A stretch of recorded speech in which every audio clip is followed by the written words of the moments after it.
Hello, and welcome to Midwest GameFest Online 2022. My name is Beth, and I'm with the Role Players Guild of Kansas City. Today, I am with Sterling Hershey, writer, developer, and RPCKC alum. Good morning, Sterling. Morning. How are you? I'm really good, actually. It has been a fantastic weekend here at Midwest GameFest Online. Before we get too far into it, I want to let everybody know watching that we are taking questions from the chat. So if you have any questions at all, you can post them to the Twitch chat, and I will make sure to get those answered for you. And now, without further ado, Sterling, tell us a little bit about yourself. Well, sure. So I am a longtime freelancer now in RPGs, and also have done some cartography, and also then, of course, my day job, I'm an architect and work on things like anything ranging from smaller projects, healthcare, but mainly things like stadiums, arenas, sports related projects.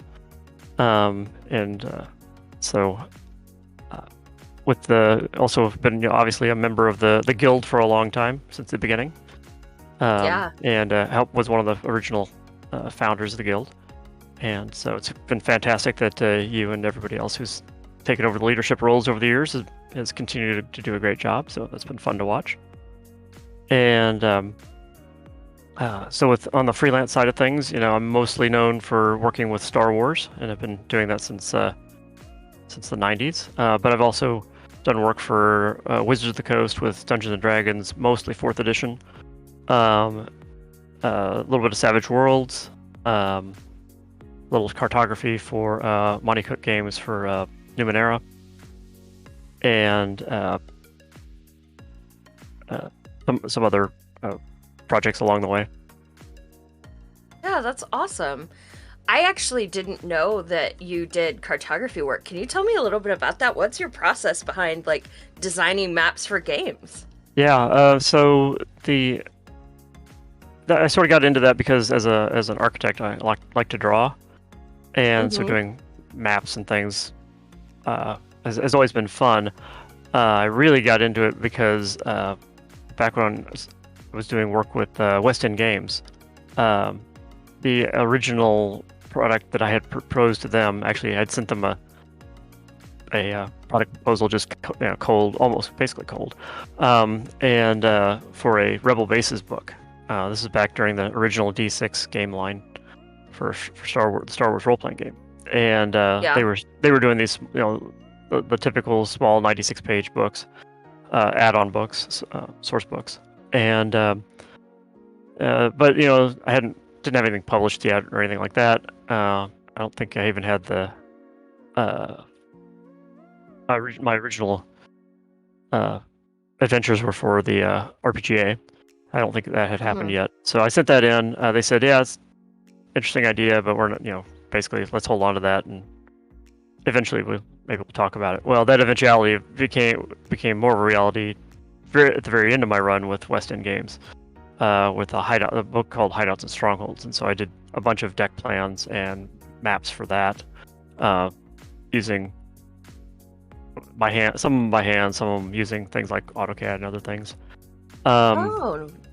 Yeah, and then they took that into their publishing software and went from there with it.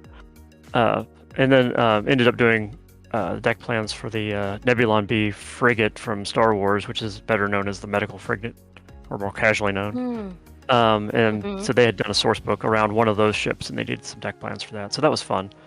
And those were basically all AutoCAD that they then took into Illustrator and added stuff to it. But and then so over the years, with the cartography, Photoshop came in and became cheaper, and so a whole lot of people became really good at Photoshop and related tools. And since I was focused on my architecture career, we use Photoshop in that. But in the roles I have, I wasn't learning those tasks or those techniques, and so I really stopped doing much of the much of the cartography, just because other people had.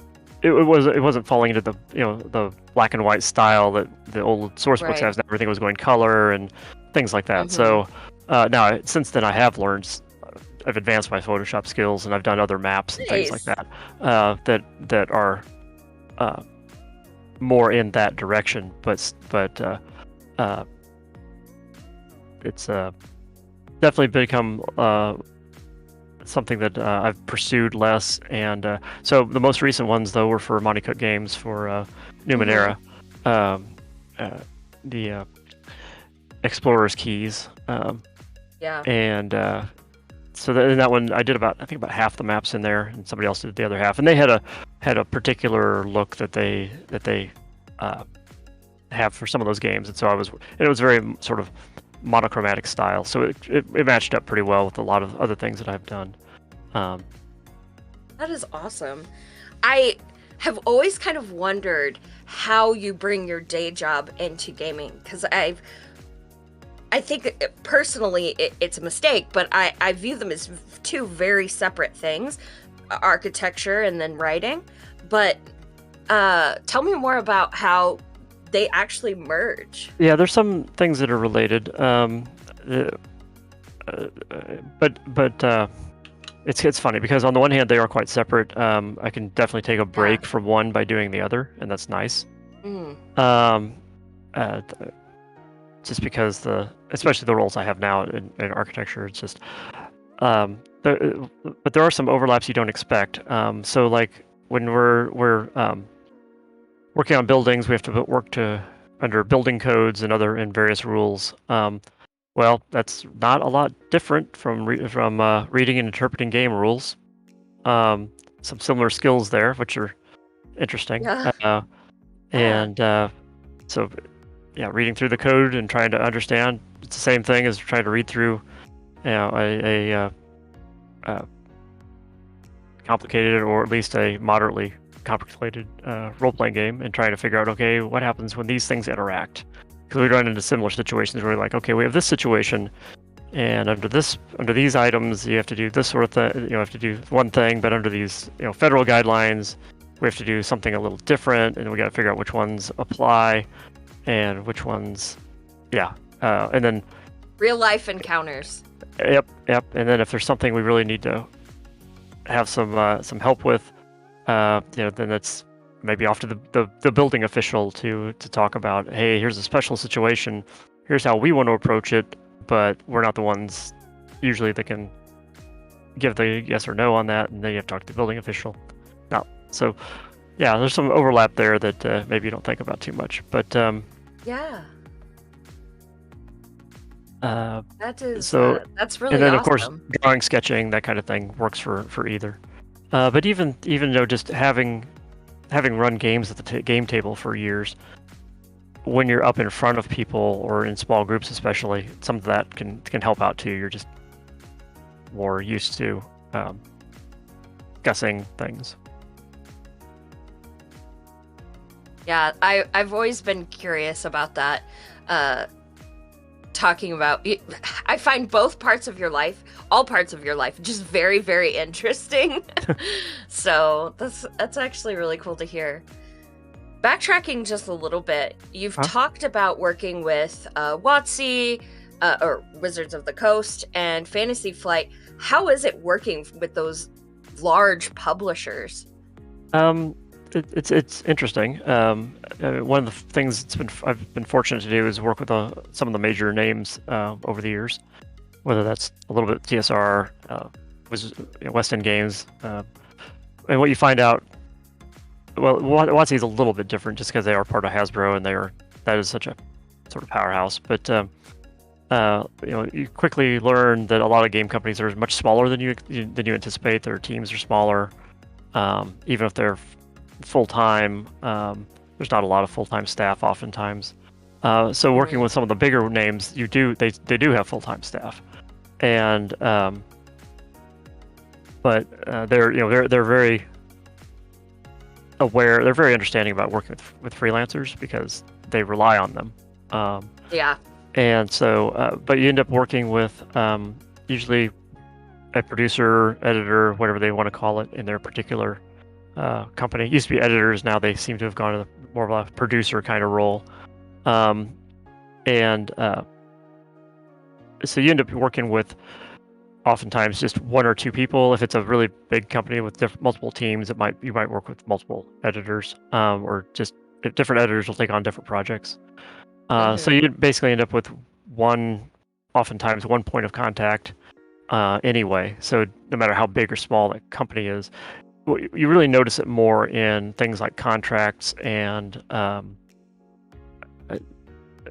the formality of those contracts and the wording and how complicated they are, NDAs, stuff like that. The bigger companies usually have sometimes a fairly lengthy one, but it's kind of interesting to see those come and go over the years too, as to how complicated they get, or how. And then NDAs usually apply, whether they're within the contract or a separate document. And then most recently now with Edge. So the Star Wars licenses, it went from Weston Games. They lost the license when they went bankrupt, basically. That's a whole other story that I don't know all of, even now. And then Wizards took on the license for many years, and then they decided 10 years ago now, my gosh, to go on with D&D and their own IP, I guess, and not continue with the Star Wars lines, because I also wrote for the miniatures game when they had it, so I'd write scenarios for the miniatures game and previews and things like that. So it was a Star Wars miniatures combat game. They did a lot of plastic minis, sort of like their D&D minis at the time. I actually came across some of those old minis at a garage sale one time. It was kind of exciting. yeah, they're good. I mean, if you run any sort of Star Wars game, they're handy to have around. And so then Fantasy Flight took it on, and they brought me in for that, which was nice, and ended up doing a lot of work with them, actually more than any of the other companies, in terms of freelance work. And then, I guess 2020, Asmodee, sort of reorganized all their other companies, or right. And so when they did IPs. that, someone decided to pull out the RPGs out of Fantasy Flight and move them over to Edge Studio, which is a company it's actually in France, and had been doing RPGs over there, and translations, and I don't know what else exactly, but they ended up taking also hiring on one of the lead developer, basically, for the RPGs from Fantasy Flight. So they're the only thing they've announced for Star Wars over there is reprints of the current material. They've not made any other announcements. They've been doing Rokugan. Here's a Rokugan, which I don't work on, and Genesis, which is the Star Wars, the Fantasy Flight game Star Wars rules set, pulled out as a generic set of rules and used. It can be, the Genesis book is you can use it for any RPG genre you want to try it with. And then they have additional setting books for Realms of Terranoth, which is a fantasy setting, and Android, which is a sort of harder sci-fi setting, based around a space elevator, a really large city around the base of a space elevator. And for a long time, Fantasy Flight produced a Netrunner card game, and it had their own Android spin on that. And so this is same universe, and so did some work with that, and then they've also announced but not released the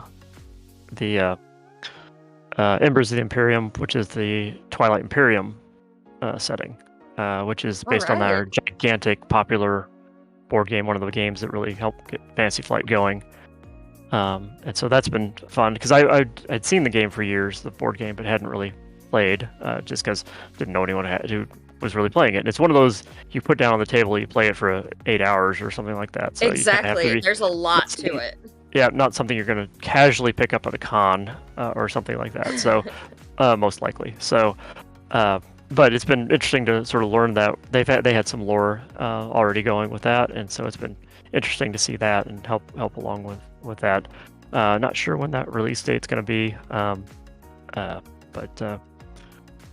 so yep. So Edge is now doing those things. Yeah. So you've mentioned the Genesis RPG. I'm really kind of interested in that. Can you tell me a little bit more about Genesis Foundry and what that is and how you contribute? Yeah, so Genesis Foundry is, well, if you're familiar with the DM's Guild on Drive-Thru RPG, it's the Genesis version of that. So basically, anyone can write for the Genesis game, and create their material, get it into some kind of PDF, and post it up there on Drive-Thru for sale or for any price you want or free. You get a percentage of as the creator, you get a percentage of the sales, and as then the Drive-Thru and Fantasy Flight, I guess now Edge, gets a cut as well. And so I've done a few products for that on my own over the years. Several, I guess a few for Genesis and a few for, a few Genesis and a few generic Genesis and a couple for Android. Yeah, I've got the. Well, I forgot about Keyforge too. Keyforge was another setting book that I'd worked on for Genesis, and that's based on their popular card game, Keyforge. That is it's a crazy setting. That one definitely has everything kind of thrown together in it. It's lots of a weird mixture. It's fun, but it's a lot of weird mixture of stuff. You have worked on so many projects. I'm sure it's hard to keep them all straight, honestly. Yeah, there's some days. In terms of... Go ahead. Oh, go ahead. No, I was just going to say, on the Foundry, I've got an Android adventure. It's a mini campaign called Power Play. I just did my most recent one's called Systems and Servers, which is if you've got a game with a lot of computer hacking, that sort of thing. It's basically diagrams of computer servers and layouts that the GMs can just grab and use. Say, hey, I need a network for an arcology, or I need a network for a criminal network. Instead of putting one together out of the book, you can grab one of these and use it as a template, basically, for those kinds of hacking kind of adventures. For more generically, I've done stuff for the original one I did was called Instant Adversaries, and it's a way to when you're at the table, if you need an adversary, which is an NPC, sort of on the fly, but flipping to the back of one of the books and finding one doesn't really line up with what you need. I basically have come up with it's a sheet where you go down and check some boxes, and by the time you get down to the bottom, you basically have the basics of an adversary, and you can make some choice. There's some not pre-generated, but there's some typical skills and typical equipment and things like that, and each page is dedicated to one attribute. So whether it's brawn or agility or whatever, I need an agility. I need a character with the agility of this, and then you pick from a list of other numbers for the rest of the stats, and then it's something so you can just work it up real quickly at the table and still have something semi-customized. Yeah. It's not built to make a long-term NPC. If you need that, then you'll want to continue to develop that afterwards. No, but sometimes you just need something quick for the table and, Yep. and something to move on. So no, Yep. that sounds awesome. And it's definitely been my most popular one. I've also done some initiative tabs, which is so on you've seen the things where a game master on their GM screen will hang up little cards for initiative order. I did one of those for 5th edition because I had been doing one for myself, and then using one for myself, and then when DM's Guild came along, I was like, oh, I can just clean that up a little bit and put it up there. Well, cleaning it up a little bit took a little bit longer than, of course, than you think it's going to. And that's done reasonably well over the years. And so I was like, well, I could do a version for this. I don't use them so much on this game, but I know other people definitely do.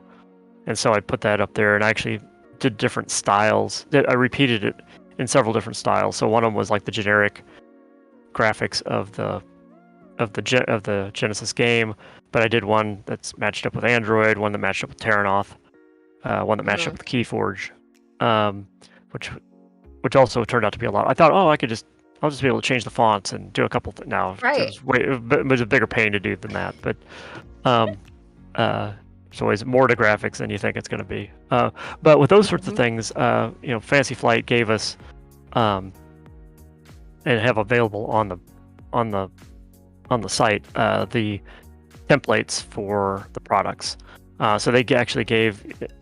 They're not. Some of them are the same. Some of them are, I think, are the same from their real products. Some of them are other similar things that. Now, is that something that's provided? Yeah. Is that something that's provided to you as a freelancer, or is that part of the community content? It is part of the community content. Now, I will say when they first fired this up, they did reach out to some of the freelancers and say, "Hey, we're going to start this thing. We want to have some products up there when it launches. We're not telling you what to do, but here's some resources. We're going to make them available to others later. Go for it." And so I've talk about going back to that sort of interaction between a day job and freelancing. So I've learned a whole lot of InDesign because I'd used it a little bit in my day job because we do presentations or we do documents to try and win jobs, that kind of thing. And so I've used it often. I'd used it a little bit for that, but having to produce your own basically book, even if you're given some of the other fonts or tools or graphics, you still got to put it all together. And so I learned a whole lot of InDesign doing that, and some Photoshop and a little bit of Illustrator. So I always learn those things much more easily if I have a project to go with it. Right. No, I absolutely understand that. We do have a question from chat. So Sadar says, so many cool projects. What differentiates writing for a sci-fi setting and rule set versus a fantasy setting and rule set? Yeah, I mean, there's some, depending on exactly how much fantasy is in your sci-fi, sometimes it can get fairly similar. But if you're doing something more that's a little more hard sci-fi, you spend more time thinking about sort of the reality of how something would work, whether it's especially if it's a spacecraft, things like that. If it's Star Wars, then spacecraft act like World War II fighter planes, more or less, bombers. That was what they were designed after originally. Right. But something like Android or others, you're more concerned with in terms of vehicles, they operate a certain way. Maybe you don't have as much instantaneous control to just go anywhere. You're more restricted by the laws of physics, and that can all be very interesting. And a little bit with Last Parsec. I worked on the Last Parsec setting for Savage Worlds. It's another sci-fi setting. It goes that way. In terms of it depends on which exact setting you're in. But with the sci-fi,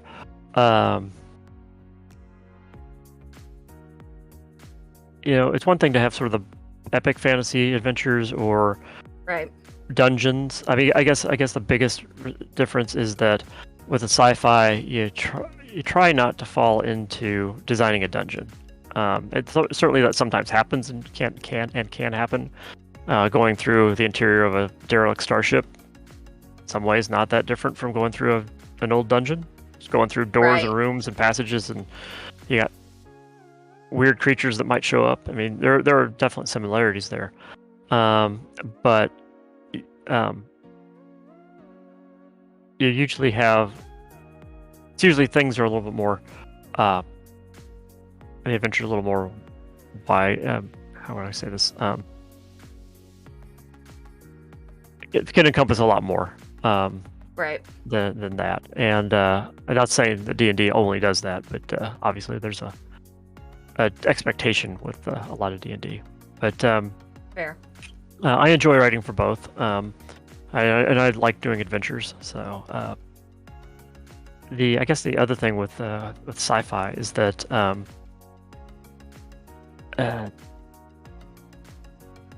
you always got to.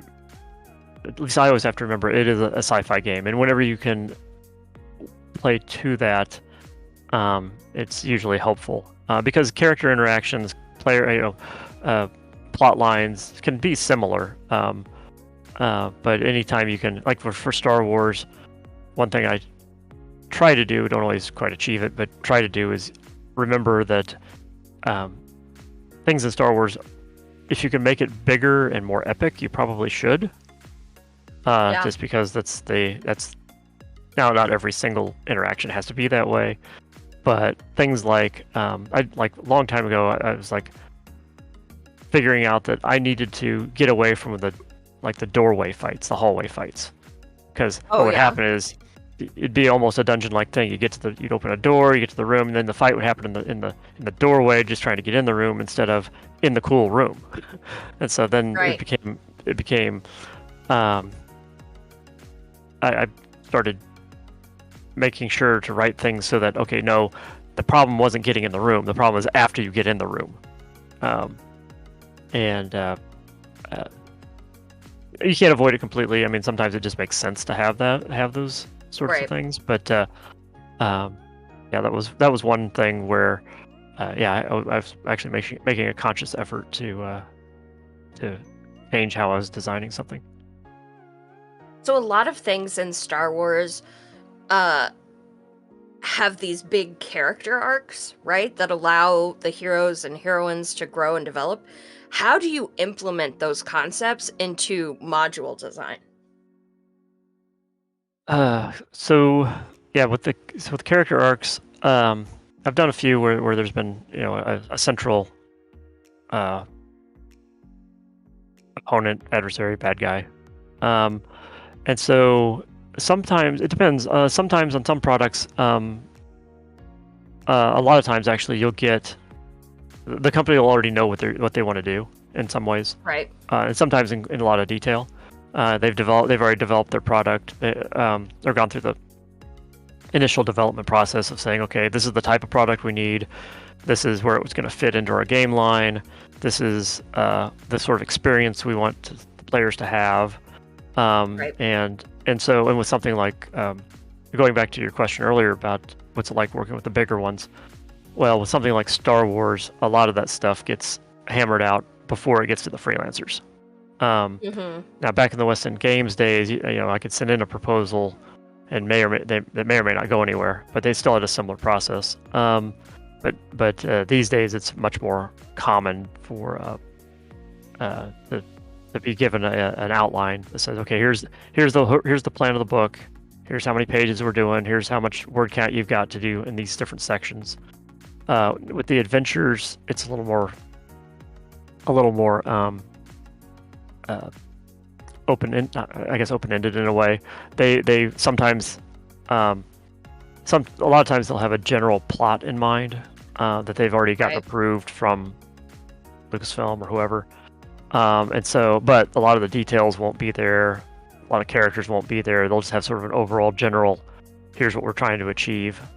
So then I can go in from there and create those characters, and along with the developer at the RPG company. So as you're working through those plot lines and those character arcs, sometimes some of that information is given to you, and sometimes you're like, well, okay, I got to get from here to there, and it gets a little more up to you to work it out. And so the process then is you get their background material, you write up an outline, you send that back in, they review it. Depending on the exact process, they might have to review it with others. If it's a licensee, Right. then they'll often, and then they'll come back with some changes, and then you start writing from there. And then, so I don't have any one approach I take with a bad guy or a villain. Sure. It's really does depend on all these other factors, and so I did one for one of my adventures was the Ghosts of Dathomir for the Star Wars role-playing game for the Force and Destiny line. And Dathomir is if you're not familiar with Star Wars and the extended universe, it's been in Clone Wars and Rebels. It's been in a lot of places now. Yeah. But Dathomir is a really sort of spooky kind of world where these Force-using witches exist, and it's a very different take on using the Force. And so in this Ghost of Dathomir product, basically the characters have reason to eventually end up on Dathomir, and the main opponent in that, they're of course all going after the same things, and some Force related stuff specific to Dathomir, and so developing through that one, that particular character has some, I don't want to give too much away, I guess, but has some background connections to the Imperials, has some background connections to the planet. So things that you learn as you go through, and it sort of reveals Right. that character. And then, of course, being Star Wars at the end, there's the opportunity for a giant confrontation. But Oh, of course. Yep. Has to be. And that's another thing too. Is your world, is your big bad guys something you're going to have an actual combat with? Often it is. That's the way RPGs tend to go. But it could also be, one of my adventures that I've run for this convention, not this year, but it's called Sandcrawler Gambit. And in that one, at the end, depending on how things go, it's highly likely that the player characters are going to have to talk their way out of trouble with Jabba the Hutt. And so that's really instantly, so obviously not a character I created, but it's instantly that kind of character can bring in an instant fear and excitement that a character you create on your own may or may not have. Now, if you played a whole long campaign, Right. that's one thing, but like for something like a con adventure, you can use that, and people have a lot of fun with that.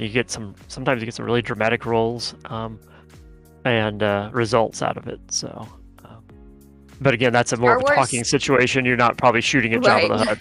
Hutt. I haven't had anyone try that yet. Who knows? It might Never happen. Things happen. I always love it when I've run that adventure many times, and it's one of those. It's always fun to see how people approach it, because just different things can happen as people key on different things, and or have the dice go their way or not. And so that one's a fun one.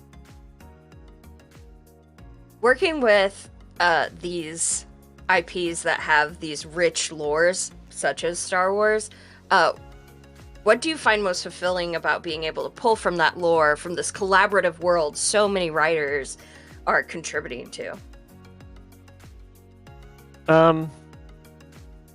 Yeah, I've always been the type of person that likes to use what's available. So like back in the D&D days, looking at finding a monster and using what's already been created and then working around that.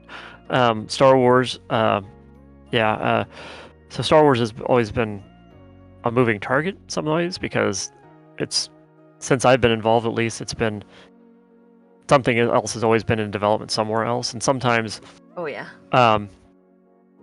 and how much freedom you have to create, highly to be working on, and if you're given that opportunity. And I will say in West End Games days, they had a little bit more, because there wasn't books and novels and movies and more TV shows and stuff. They had a lot more, and actually the license was considered dead in many ways, because no new Star Wars had come out when it came out. Right. So they got the opportunity to do a lot of what's turned into the groundwork for the expanded universe over the years. And they've been credited with that.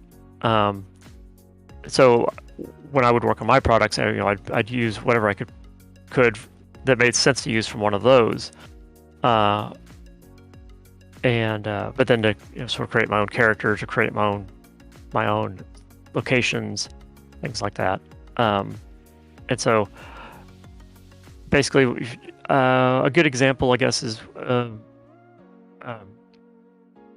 the first adventure that was published, not the beta, but the first standalone adventure that was published for Edge of the Empire was Beyond the Rim, and that was a product that had a lot of development to it. That was one of those that some things came along later on that we had to make some major changes, which sometimes happens with Star Wars, because there's a lot going on in that universe, and sometimes you run up against things that you might not know why you can't do that thing, but now you can't do that thing. And then maybe a couple of years later, you're like, oh, maybe that's why I couldn't do that thing. And so that's entertaining. But but in that one, Beyond the Rim, you're basically chasing after a separatist treasure ship, for lack of a better term, that basically escapes at the end of the Clone Wars and ends up way out at the edge of the galaxy. And so when I was trying to piece together, okay, here's the kind of world we want for that. We know we want the world to be at the edge of the galaxy. We know. So what exists, because in Star Wars we've got a gigantic galactic map, and I know some people who worked on that. And so it's like, okay, looking around the map, what already exists that we might make some interesting use of. Found a planet that's like, okay, this fits all the bills, and happens to be where the Nexu come from, which are the big cat-like monsters that was in Attack of the Clones, one of the monsters in the arena scene. Well, those are terrifying. And so how can I use those? Okay, I can do a few things to make them scarier. And when I hear back from people after that game, they're like, you got to be kidding me. So that's fun. So there's all these pieces that then so I have a type of ship I know I want to use. I've got a planet. I've got a great danger on that planet. The people will know what it is. And again, bring in that fear that already exists, and then can build on that. And then, but then I create the ship and the crew that got the ship out there, and then also the circumstances of why the PCs need to go out there and find this thing. What's their motivation for doing so? And then once they find the thing, what happens then? And I try and work within existing material, use it whenever I can, and then when I need to add to it, I do. And sometimes you'll get the opportunity they will say, here's a species, not much has been done with it yet. Take a shot at it. And then when he comes back from editing later on, you find out how much what you wrote fit in with what they wanted to do or would allow. Yeah. Have you ever written like some huge long thing and then it gets chopped down to a little paragraph? Yeah, it happens. And for different reasons. I mean, sometimes it's just not what they want. Sometimes the product changes. Sometimes the products will be added to because they want to fill in something maybe that I didn't think was so as important. Or maybe they play tested something and they need a little more material. One of the earliest D&D books that I worked on was actually 3rd edition 3.5 Monster Manual 5, and did a couple of monsters in there. that one of which didn't make the book. It was a new one, and the other one was basically completely rewritten. So, or some things were.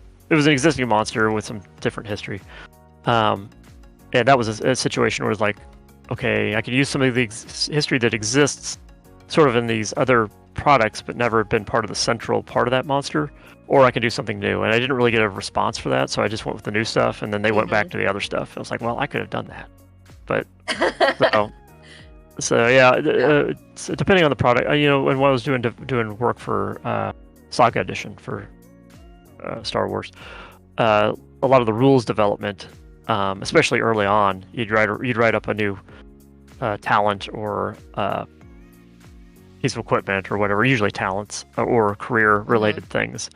And again, when those would come back, a lot of times, sometimes the only thing that'd be the same would be the name, and they have a completely different rule with it. And again, some of that comes out of playtesting. In that case, a lot of it came out of familiarity with the system. The people that were editing that stuff had a better feel for the game because it hadn't been out that long, and they'd been doing all the work on it till then. And so, as that line progressed, more and more of the stuff the rules that I would have written, or the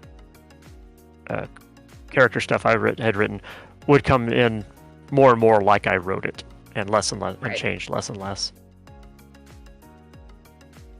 So switching gears just a little bit, you mentioned that the last couple years you've gotten better at using like InDesign and stuff like that. How has the expanded use of online tabletop systems impacted your design choices and eventually the audience you're trying to reach? Yeah, so that's been interesting. I mean, from the tabletop sort of point of view, when I'm writing for other people, there hasn't been a lot of discussion about that, in part because with the Star Wars license, one of the quirks of it is that there's no PDFs and there's certain restrictions on it that go back to the ancient days of the original license. And so some of that's less affected. But when I've been doing like adventures for the Foundry, and I'll do a map, it's like, well, okay, I can't just do a map that's down in the corner of the book. I can, but you know that with the online tabletops, people are going to want to put that up on the table, blow it up, or use it on this virtual tabletop. And so now I have to create maps that I know can be used that way. And so it's it's with the Numenera stuff, that's really up to them. I gave them their, and some places will put out separate map packs and some places won't. Some people just still put out the PDF, and it's up to the individual GM to be able to wrangle it into their system. But somebody like Savage Worlds, a lot of their Kickstarters and things like that come with virtual tabletop. They call it do-it-yourself, where they basically give you the assets, and then you still have to make your own tokens or whatever. So like one thing I had done for Adventures League, I did Drums of the Marsh, which was one of the first season Adventures League's adventures, and so that was a lot of fun. And then, well, a few years later, along comes the DMs Guild, and they give us a heads up and say, hey, we're going to put all these up there. You get a piece of that, just like you would if you were doing it yourself. And so when actually with that one, they gave us access to the Fantasy Ground software, and I actually put the adventure together myself. Oh, nice. And had to make sure the maps worked with the because they were putting the adventures up there, but they weren't necessarily doing Fantasy Grounds. If you wanted Fantasy Grounds, you had to add that yourself. And so I did that, and that came along later, I think, actually. And when having done so, realized that there were maps that I had originally drawn up for that adventure that they did not include, and in Adventures League, their maps are not very complicated. They're pretty straightforward. Right, pretty yeah, very basic things. And so I was like, well, I can go in and recreate a few of those maps and add those back in as sort of some additional content that will then help with that. And so I did that and included it in there, and then ended up also selling them separately for anyone who might have already had the published adventure. Then we're running it separately. And so it's not priced very high, very much. It's very low price kind of sort of thing. I didn't spend a ton of time on it. I was really debating it because it's like, where do you start and stop on that sort of thing? Right. And so, and I wasn't sure how well it would really sell, so how much time do I really want to put into it? And so, while the maps could be more detailed and have a little more going on with them, frankly, for the amount that they've done, I think I made the right decision. Because doing a couple of complicated fancy maps in there for basically one encounter just wasn't going to add that much overall. But I did have to make sure that they could scale them if they were going to scale them on Fantasy Grounds versus Roll20 versus something else. Those are different. Yep. So, talking about how much you have on the community content programs, what advice do you have for new writers who are wanting to get started in those programs? So, things have definitely changed on how to get started in the industry since, Right. So some ways things are easier, in some ways they're harder. And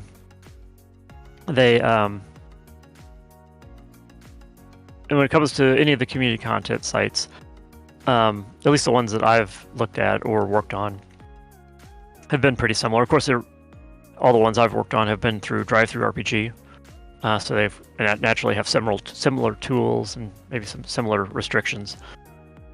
But the first thing to do is to find out what the guidelines are, because they will tell you what you're allowed to try and publish up there.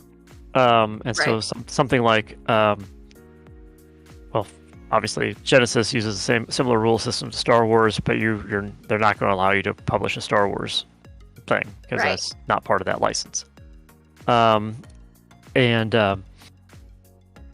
They may have some restrictions. Usually have some restrictions on the kind of content that they want to see in their adventures. Maybe something doesn't match up with their type of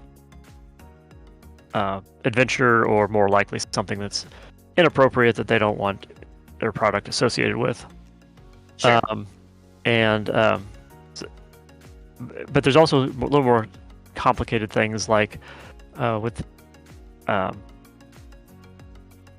might be certain aspects that they just don't want you to use.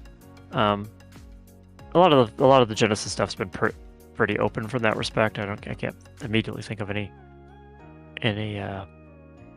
you can't. I mean, with Genesis, actually, the Genesis book has some sample settings in the back of it, which are all Fantasy Flight related settings, different ones of their board games or whatever. And so there are things where they're like, you can use this setting, you can't use that setting.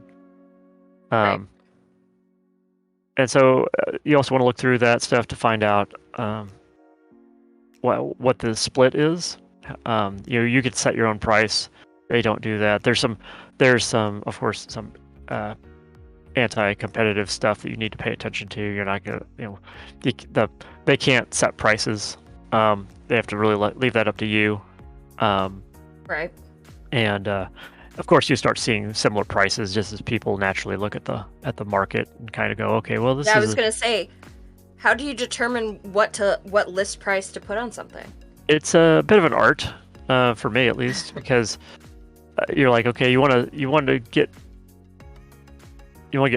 paid a reasonable amount for your work. At least I do. Right. And with the community stuff, it gets a little difficult with that, just because people will get excited about doing something and say, oh, I'll just put it up there and I'll just I'll just say pay what you want, and even though it's a 50-page thing with a lot of graphics and stuff and looks really good, and so when you're competing against that, sometimes coming in as a more regular freelancer, sometimes that can be just a little bit frustrating because you're like, sometimes it's a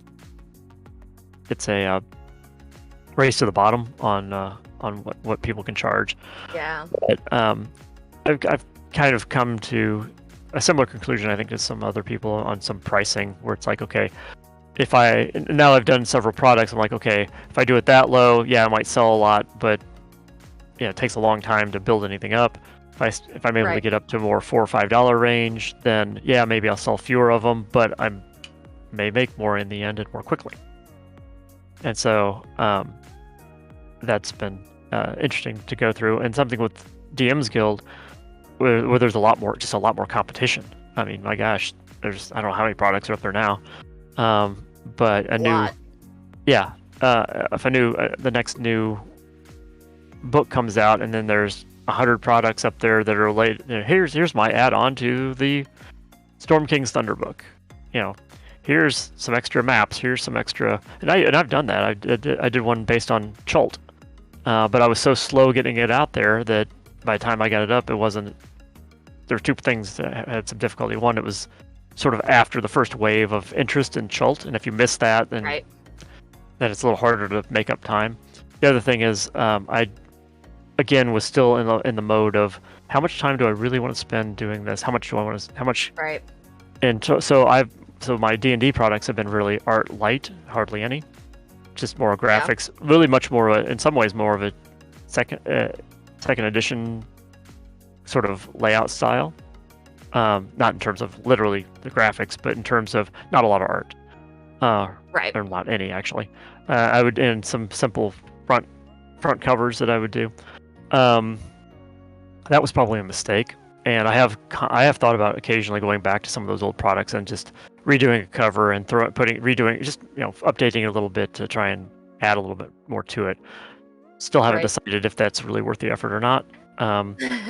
Might be on Chult, on the Chult product, because I think that was a better product than what it's been doing. But so when it came time to do the Genesis Foundry stuff, number one, they gave us a lot of assets that including some art. Existing art, and D&D did that too. I just didn't really. Mm-hmm. Well, when I started with the D&D stuff, I didn't have InDesign yet. I was just using the Word templates. That was the other problem, is I wasn't ready to commit to buying expensive software to do something. Especially with Adobe charging, a subscription, which is annoying. But now with the InDesign and some other things, I still don't like it, but it's been worth it. And to at least make that much money back. And so you look at the Genesis stuff, there's a lot more going on. And I've actually purchased some stock art for some of that as well, for like the cover of Instant Adversaries was a piece of sci-fi stock art, which, by the way, sci-fi stock art much harder to find than fantasy, at least at the low prices needed for this kind of thing. That's the other thing. Some people actually do quite well, but it's really more of a long-term thing where if you've got the more products you have out there, the longer the tail is, right? Someone may be buying something just a few at a time as time goes along, and yeah, maybe it's not a lot, but by the end of the year, it's a few $100s or thousands of dollars, whatever it is for your particular product. So I should be producing more, but of course, with our day job and other stuff happening, of course, doesn't happen nearly as much as I had anticipated. And in fact, there's like a D&D product where I was putting it together, and again, it was one of those going to be connected to one of the new products coming out. And I got busy with another freelance project, couldn't get it done. Just like, okay, I'll do it later. By the time I got back to it, oh look, there's like 3 or 4 other products that are not exactly the same, but similar enough where it's like, yeah, I could do it, but okay. It's really sort of bummed me out. I was just like, so I've got that sitting there. I don't know what don't quite know what to do with it. It needs to be repackaged a little bit different way and finished out, and still use the content I have, but the focus of it needs to change a little bit so it's not quite so in direct competition with something else. I mean, there's nothing wrong with direct competition, and there's nothing against it. And maybe my stuff might be better or might not be, but I like to have a little bit more space there, I guess, to work with. And so I haven't done any DM's Guild stuff for a while, just because that's been sitting there waiting for me to decide what to do with it. Fair. So we have just a few minutes left, and I feel like as a Star Wars nerd, I need to ask you a few Star Wars things. What's your earliest memory regarding Star Wars? A couple things. One was, and I actually was able to figure this out a few years ago, but so of course when Star Wars was originally released, it wasn't like it is now. I mean, it was actually in theaters for like a year and stuff like that. Right. And it was a little harder to just go to. And so I didn't, obviously my parents didn't take it to me immediately, didn't take me to it immediately. And there was but there was actually like a behind the scenes thing that was broadcast on broadcast television, and where they talked a little bit about it. I'm pretty sure I saw that first. And so it was things like R2-D2 and C-3PO were hosting it, and there was some behind the scenes stuff with Jawas. And of course, that didn't ruin anything for me because I was, not very old. And right. So then, and I do remember before going that somebody had said, "Hey, yeah, you're really going to like that." Well, if they only knew where that would lead over the years. And so yeah, going out to Glenwood, I think we went out there, and I think they were running Star Wars and Close Encounters at the same time. Close Encounters of the Third Kind. What a night! Oh, and yeah, so I mean, it wasn't like a double feature; they were just running it at the same time. But to me, especially at that age, it just felt like the whole place was just packed with people. And of course, people would wait in line. We actually had to go and eat something and come back because couldn't get into the showing we tried for originally. And I don't know if that was the first time we went or one of the later ones, but yeah. So it seemed like a whole lot of people. Seemed like these giant blockbusters. Of course, blockbusters were new, just as a concept. And so yeah, so that's really probably the earliest ones. My parents had to read the opening crawl to me. Okay, that's awesome. Yeah. How is it that you feel about kind of this resurgence of interest in Star Wars? I feel like there's so much more content being produced, like mainstream content. Definitely more than we've ever had before. Even when the prequels were coming out, I mean, there was novels and books and comics. It felt like there was a lot now, but now with the TV shows, it's just definitely been a constant stream of stuff. And so when I was working on it with West End Games and Wizards, they were definitely using a lot more of this external EU content, whether it's comic books, novels, whatever. And so I would need to keep up on that stuff to be able to write to it. And with Fantasy Flight, they were much more focused on initially the classic series, and then prequels a little bit. They've added on, they've had other things that have come in later, but they haven't taken the deep dive into comics or novels for the most part. And so working with that material is always a moving target. You knew it. Very rarely would we get any sort of advanced warning on anything, and if we did, it was actually the editors or producers would have that warning, and we wouldn't necessarily get it as a freelancer. And so, all the new Star Wars stuff. There's some things that I like a whole lot, and there's other things that I would have definitely done differently. I mean, when you get to the sort of large scale IP and this many products, it's just inevitable that there's things you're not going to like. There's directions the story's going to go that maybe you didn't think it was going to go, didn't want it to go. So even the stuff that maybe I'm not the biggest fan of, there's usually something I still like in it, whether it's a performance or a character or a situation. I mean, so much of what I like about Star Wars is just the sort of the universe in general that I try not to get too hung up on particular storylines and come at it with an understanding that, hey, not a lot of people have different thoughts about Star Wars. They have different opinions about how they would like to see things work, and some things aren't necessarily going to be for everyone. But they just announced they just had released the new Ben Kenobi TV trailer, and that looks awesome. Yeah, it does. Looking forward to that in a lot of ways. And that music hit, and I just got chills. Yeah, and going back, and they're going back to the prequel music. Probably the most popular piece for that, and the most appropriate for Kenobi probably. And so, but okay, so that's a good example. You're watching that trailer, and I guess spoiler alert if anyone is trying to avoid them for some reason. And actually, there's gonna be a lot of promotional material out there, so it's going to be harder to maybe avoid. Oh yeah. But some of the characters that show up in that trailer on the Imperial side are definitely out of Rebels, and concepts that and in the concept of the Grand Inquisitor. Yeah, the Inquisitors. Yes. Well, the Inquisitors basically came out of the Western games. It was the concept that came out of the role-playing game. I don't think it predated that. I might be mistaken, but it's certainly recognized that's so that's one thing where you can see it go all the way through. One of the original guys on the D6 Star Wars was Bill Slavisek, who went on and actually ran WotC for a long time. But he's written a book that's out there on Drive-Thru, a couple of other places.